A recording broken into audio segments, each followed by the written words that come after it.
I discovered my live-in boyfriend used my money to buy another woman's ring. His cheating left me broke, but I kicked him out and rebuilt my life. 3 years of my life down the drain and a financial mess to clean up. Honestly, I need to get this off my chest before I explode. I met Kenny during what should have been a boring day. I was taking the Amtrak to visit my sister in Chicago when our train hit something on the tracks. Not a full derailment, but enough to damage the undercarriage and strand us all in the middle of nowhere, Pennsylvania. They had to bus everyone to this tiny town to wait while they figured out the logistics. 8 hours. That's how long we were stuck in this random town with exactly one diner, one bar, and a convenience store. Most passengers crowded into the diner, but it filled up fast. I ended up at the bar next door with my overnight bag, ordering whatever sad sandwich they had, and scrolling through my phone to let my sister know I'd be late. Kenny was sitting 2 stools down, also with luggage. He made some joke about how the universe must really want us to appreciate small-town America. I laughed. He was cute, tall, with this messy dark blonde hair and nice hands. I've always been a sucker for nice hands, I don't know why. We got to talking, found out we were both heading to the same general area. He was interviewing for some position, said he was sick of the corporate grind and wanted to build something meaningful. I told him I worked in logistics, not glamorous, but stable. After a few hours of talking and a couple of beers, we exchanged numbers. I didn't think much would come of it, to be honest, but he texted the next day, and we met up for coffee when I got back from my sister's. That interview he was going to? He didn't get the job, but he had another one lined up, he said, and another after that. Always something big on the horizon. Always almost landing the perfect opportunity. I didn't mind at first. The job market sucks, and he was charming. 6 months in, his lease was ending. My place was bigger, closer to downtown, and honestly, I was already paying for most of our date nights anyway since his funds were temporarily tight until he landed his next gig. When he suggested moving in together, it seemed logical. This is where things started shifting. The first month, he paid his share of rent on time. By month 2, he was a week late. By month 3, he had this whole story about how a check from a freelance project was delayed, but he'd definitely cover next month's rent, plus what he owed. I didn't push it, I could handle the rent on my own. It was tight, but doable. Kenny was home all day, networking and building his portfolio, so at least the apartment was clean, and dinner was usually ready when I got home. I told myself it was temporary. The excuses got more elaborate. The startup he was consulting for had accounting issues. A client was late paying an invoice. The project timeline got extended. Always something just beyond his control. Always with a solution just around the corner. Meanwhile, my bank account was getting thinner. I started taking on extra shifts, picked up some weekend inventory work. Kenny would give me these back rubs when I came home exhausted, tell me how amazing I was, how he'd make it up to me when his career took off. My friend Jay was the first to say something. We were grabbing coffee, and I mentioned skipping an upcoming concert because money was tight. She gave me this look and asked how long I was planning to bankroll Kenny's lifestyle. I got defensive, said we were a team, that relationships have ups and downs, that he'd do the same for me. But the comment stuck with me. I started paying more attention, noticed how often he used my Visa for small things without asking, how my grocery bill had doubled since he moved in, but my fridge seemed emptier, how he always had money for a new game or drinks with his friends, but never for bills. When I brought up marriage once, just casually after my cousin got engaged, he looked like I'd suggested we jump off a bridge. He said he wasn't ready, that marriage was serious business, that we had a good thing going. Why rush? I didn't press it. I should have. Then things got weirdly better for about a month. Kenny started going out more, said he was meeting with potential clients, attending networking events, catching up with old contacts. He seemed energized, said things were finally coming together. I wanted to believe him. That Friday, my friend M texted me, asking if we wanted to grab dinner with her and her boyfriend. Kenny had already told me he had a networking thing, so I agreed to meet them alone. I got to the restaurant early. M was acting strange, kept checking her phone, giving me these weird, sympathetic looks. Finally, her boyfriend arrived, and immediately started talking about some tech event he'd been to the night before. Then he said it. Asked if Kenny had enjoyed the open bar, mentioned seeing him there with his fiancée. I must have looked confused because they all got quiet. M took out her phone, started apologizing, saying she wasn't sure if she should show me or not, but she'd seen something on Instagram that morning that didn't make sense. She handed me her phone. It was some woman's profile I didn't recognize, a blonde named Daria.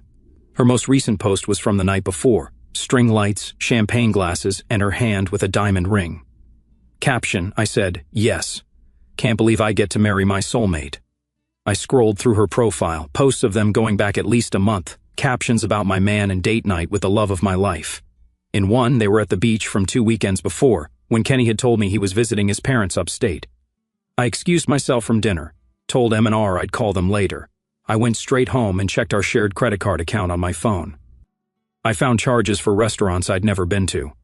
A hotel downtown from 3 weeks ago. A jewelry store charge from last week, $2,800. That's when it hit me. He'd bought her ring with my money. I sat by the window in our apartment scrolling through all the evidence until it got dark. Around 9 o'clock, I heard his key in the lock. He came in, kicked off his shoes like it was any other night, went straight to the fridge, and pulled out a beer that I'd paid for. I asked him where he'd been. Just networking, he said, making connections. Things are looking up. Then I asked if he'd gotten engaged recently. You should have seen his face. First shock, then this weird smirk, like he was almost impressed I'd found out.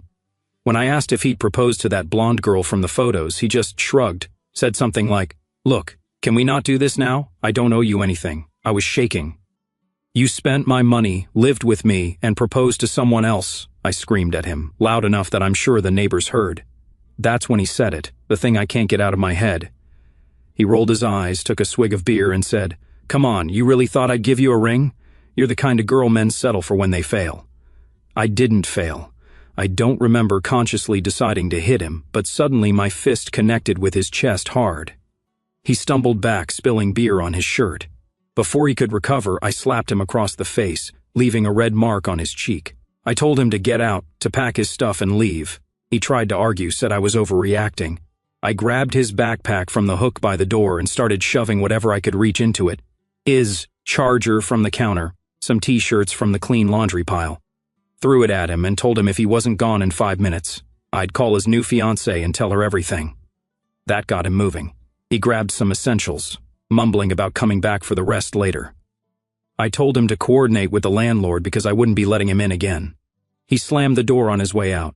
I changed the locks the next day, put his remaining stuff in trash bags by the dumpster, blocked his number, his email, his social media.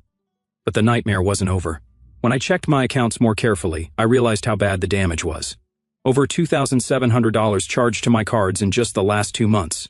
Subscriptions I never approved, restaurant tabs that would make you sick, and the ring, that ring that wasn't even for me. I called the bank, but most charges were too old to dispute. They were made with a card he was authorized to use after all. I'd been so stupid. That was 3 months ago. What's happened since then is a whole other nightmare that I'll save for my next post.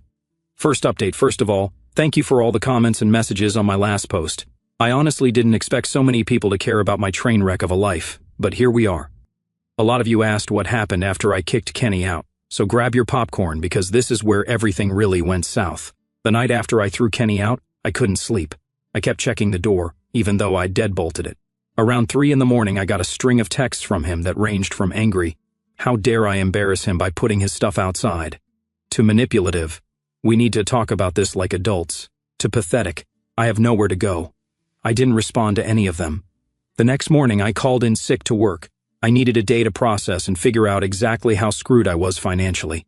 I made a cup of coffee and sat down with all my bank statements, credit card bills, and a notebook. What I found made me literally gag on my coffee. It wasn't just the $1,700 I'd initially noticed. Going back further, I found small withdrawals, random purchases, subscription services I didn't recognize. He'd been slowly bleeding me dry for months. The total damage was closer to $5,400. That's $5,400 on top of the rent I'd been covering, on top of the groceries, on top of the utilities. I called the credit card company again, this time armed with a detailed list. The customer service rep was sympathetic but firm. Most charges were too old to dispute, and Kenny had been an authorized user. The best they could do was remove him from the account and flag any pending charges. They suggested I file a police report if I wanted to pursue it further. I thought about it, genuinely considered it, but the idea of dragging this out, of having to see Kenny again in some courtroom, of having to prove he'd spent my money without permission when technically I'd given him access, it was too much. I decided to just eat the loss and focus on getting my life back together. That afternoon, I called the locksmith to change the locks. It cost $170 I definitely couldn't afford. But the thought of Kenny coming back with his key was worse than the hit to my already maxed out card. While the locksmith worked, I gathered all of Kenny's remaining stuff and shoved it into garbage bags. His clothes, his stupid protein powder that had been taking up half my cabinet space.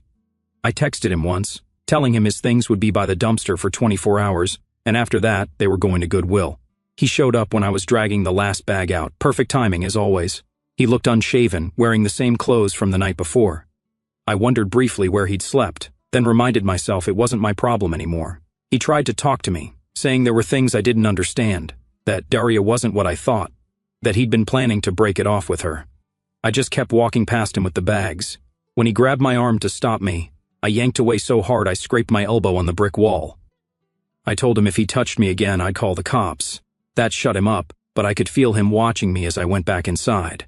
The locksmith finished 20 minutes later, handed me my new keys, and I finally felt like I could breathe in my own apartment again. The next week at work was a blur. I was exhausted, jumping every time my phone buzzed, and making stupid mistakes that my supervisor kept pointing out. By Friday, I caught up on some missed deadlines, but I was running on empty. My friend Jay invited me out for drinks, saying I needed to rejoin the land of the living, but I couldn't afford it. I made up an excuse about being tired. The following Monday, I was called into my manager's office. I thought it was about the inventory report I'd screwed up the week before, but it was worse, much worse. They were restructuring, my position was being eliminated.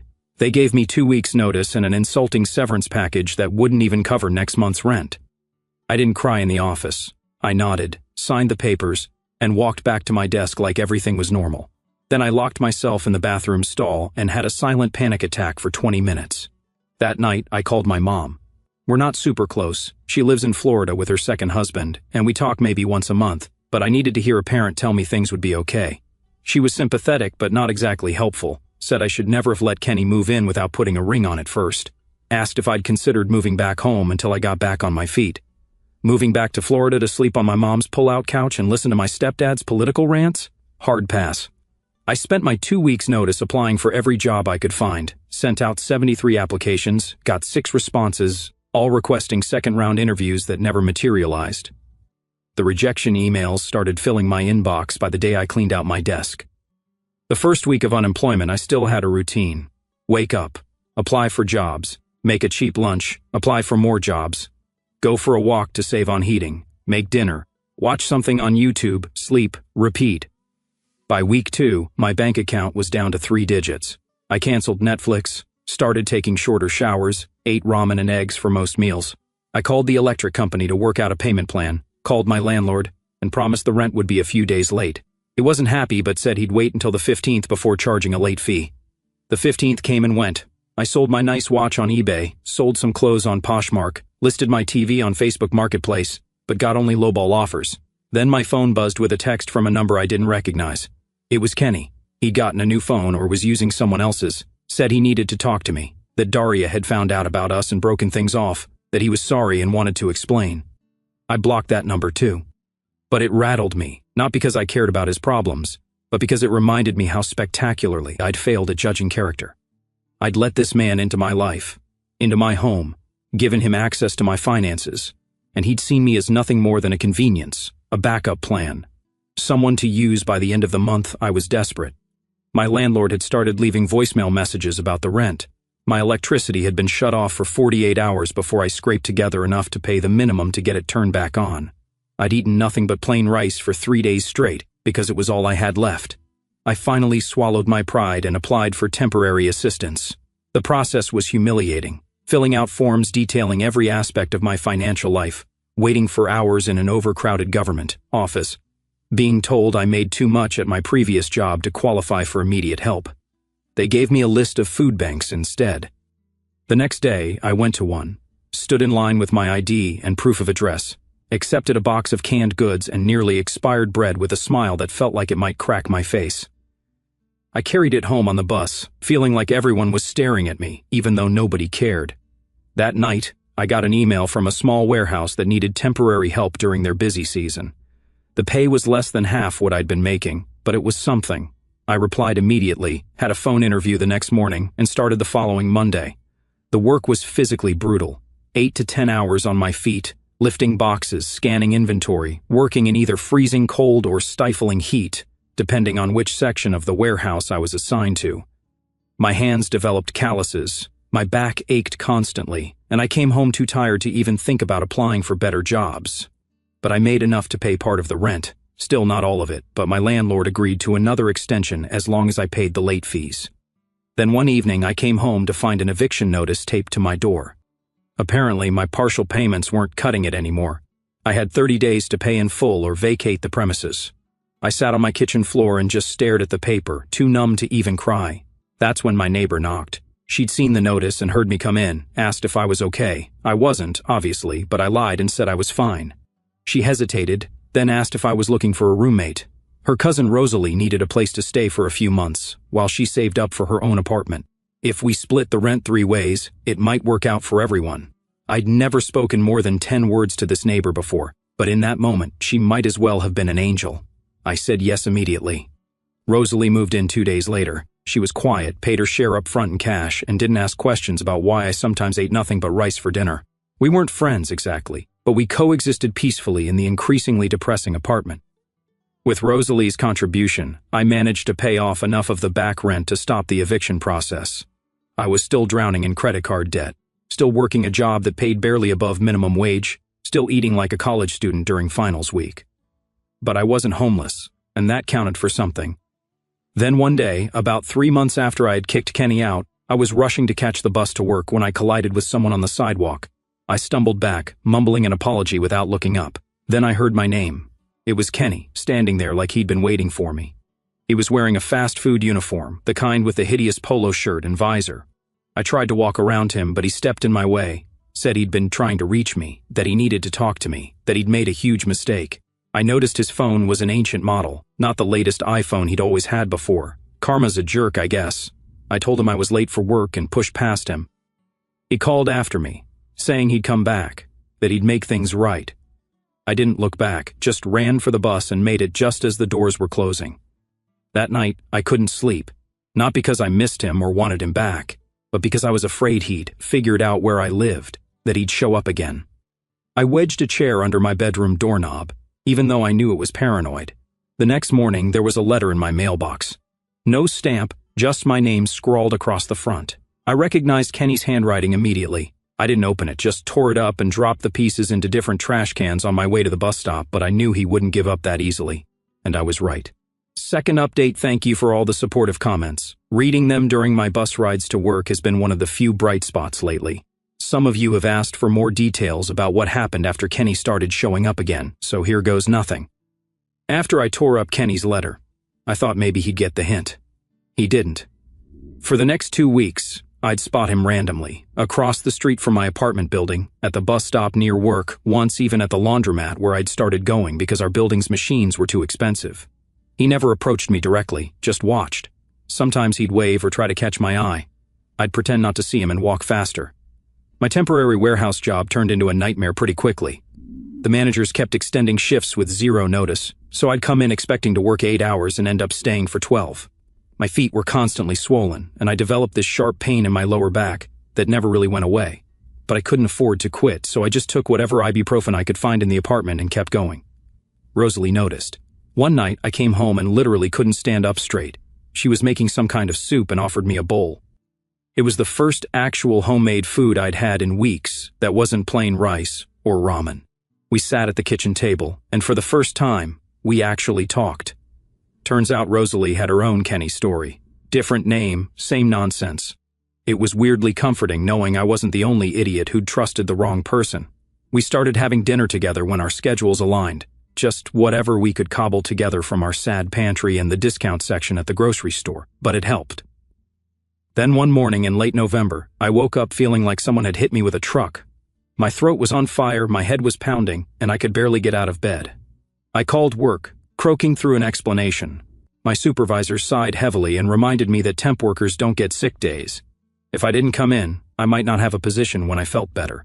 I dragged myself to the bathroom, took my temperature with an ancient thermometer I found in the medicine cabinet, 103.5 degrees. That couldn't be right. I shook the thermometer and tried again, 103.8 degrees. I should have gone to urgent care, I know that now. But urgent care costs money, and I had exactly $27 in my checking account to last until payday. So, I took more ibuprofen, bundled up in every layer I owned, and somehow made it to the bus. I don't remember much about that day. I scanned boxes, drank water from the fountain, hid in the bathroom when the dizziness got too bad. Somehow, I made it to the end of my shift. I remember waiting for the bus home, shivering violently even though I was sweating through my clothes. Next thing I knew, I was on the ground. Someone was shaking me, asking if I was okay. It was a teenage girl, looking absolutely terrified. I'd apparently passed out at the bus stop. She helped me sit up, asked if she should call someone. I said no, I was fine, just tired. I wasn't fine at all. I made it onto the bus somehow, made it back to the apartment building, made it up the 3 flights of stairs by basically crawling, and then I collapsed on the living room floor, still in my coat and boots. That's where Rosalie found me when she got home from her evening shift. She later told me she thought I was dead at first. I was so pale and barely breathing. She managed to get me into bed, forced me to drink water, and put cold washcloths on my forehead all night. By morning, my fever had broken, but I felt like I'd been run over twice. Rosalie had already called my work telling them I had pneumonia and wouldn't be in for at least 3 days. I tried to protest. We both knew I'd probably lose my job, but she shut me down immediately, said no job was worth dying for, especially one that paid so little. She was right, but being right doesn't pay rent. I spent the next 2 days in bed, drifting in and out of sleep, worrying about money every time I was conscious enough to worry about anything. On the 3rd day, my phone rang. It was the warehouse. I expected to be fired, but instead, the HR person was calling to check on my pneumonia and let me know about their short-term disability policy. Apparently, Rosalie had not only called in sick for me, but had also marched down to the warehouse in person, demanding to speak to someone about employee benefits. She'd raised enough hell that they'd actually looked into their own policies and found that even temp workers qualified for some basic protections. I got 5 paid sick days. 5. Not enough to fully recover, but enough to avoid ending up back on the floor of a bus stop. When Rosalie got home that evening, I cried. Actually cried. It was the first time anyone had fought for me, and I don't even know how long.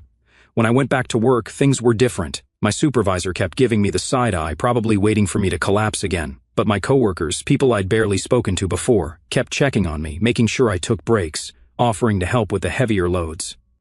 Word had gotten around about the girl whose roommate raised hell with HR. Meanwhile, the Kenny situation took a new turn. The random sightings stopped, but the texts increased. He'd somehow gotten a new number again or was borrowing phones, and would send these long, rambling messages about how much he missed me, how Daria had ruined his life, how he'd been thinking about where it all went wrong. I blocked each new number as it came, but it was exhausting. Jay suggested I change my number entirely, but that meant paying a fee I couldn't afford, so I just kept blocking and ignoring. December rolled around, bringing even more financial stress. The warehouse was busier than ever with holiday orders, which meant more hours, but also more physical strain. My back pain got so bad that I started taking the maximum dose of ibuprofen every day just to function. My teeth hurt constantly.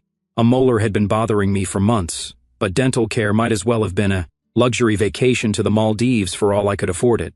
One particularly cold morning, I was waiting for the bus, stamping my feet to keep warm, when an older woman next to me struck up a conversation. Just normal bus stop, small talk, the weather, the late bus, typical stuff.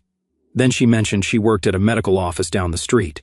I nodded politely, not really paying attention, until she said something about their warehouse needing reorganization. I probably looked desperate because I immediately asked if they were hiring. She seemed surprised but gave me the office manager's name and suggested I drop by with my resume. I thanked her, not expecting much. Random bus stop connections rarely pan out. But I was desperate enough to try anything. That evening, I updated my pathetic resume and printed a copy at the library. The next day, I took a detour on my lunch break and walked into the medical office, asking for the manager by name. I expected to be told to apply online or to leave my resume with the receptionist. Instead, I was ushered into a small office where a harried-looking woman was eating a sandwich at her desk. She glanced at my resume, asked about my background and logistics, and then jumped straight to when I could start organizing their supply area.